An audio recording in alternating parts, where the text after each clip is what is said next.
Magandang araw. Mayroon akong isang shocking na revelation ngayon na discovery ko. Yun palang budget na GAA noong 2025, napakaraming insertion pala noon. Umabot ng ilang bilyon yun. 420 billion. Maliban sa mga insertion ng congressman, sila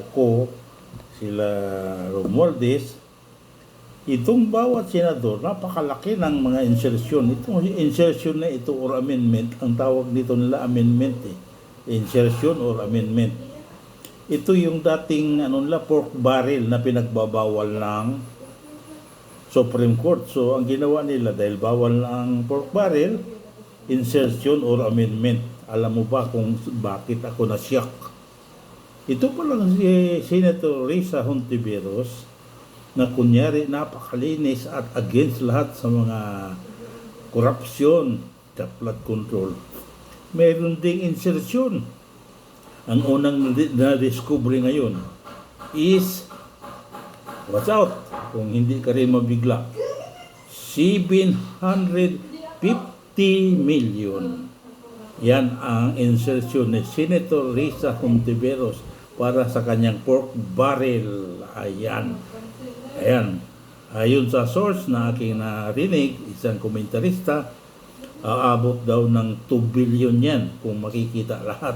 Pero sa ngayon, ang nakita, 750 million.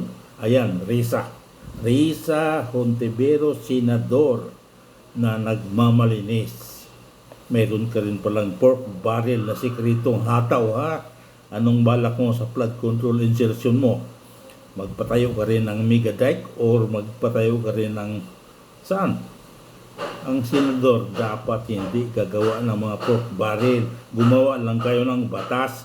Hindi kayo dapat gumawa ng insertion or pork barrel sa inyong sarili dahil wala naman kayong probinsya. Dapat kung gobernador kayo, pwede dahil nakikita na mayroon kayong gagawing project sa inyong lugar. Pero senador, bawal ang pork barrel sa inyo, iha.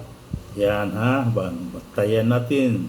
Let's watch kung ano ang mangyayari. Thank you for watching.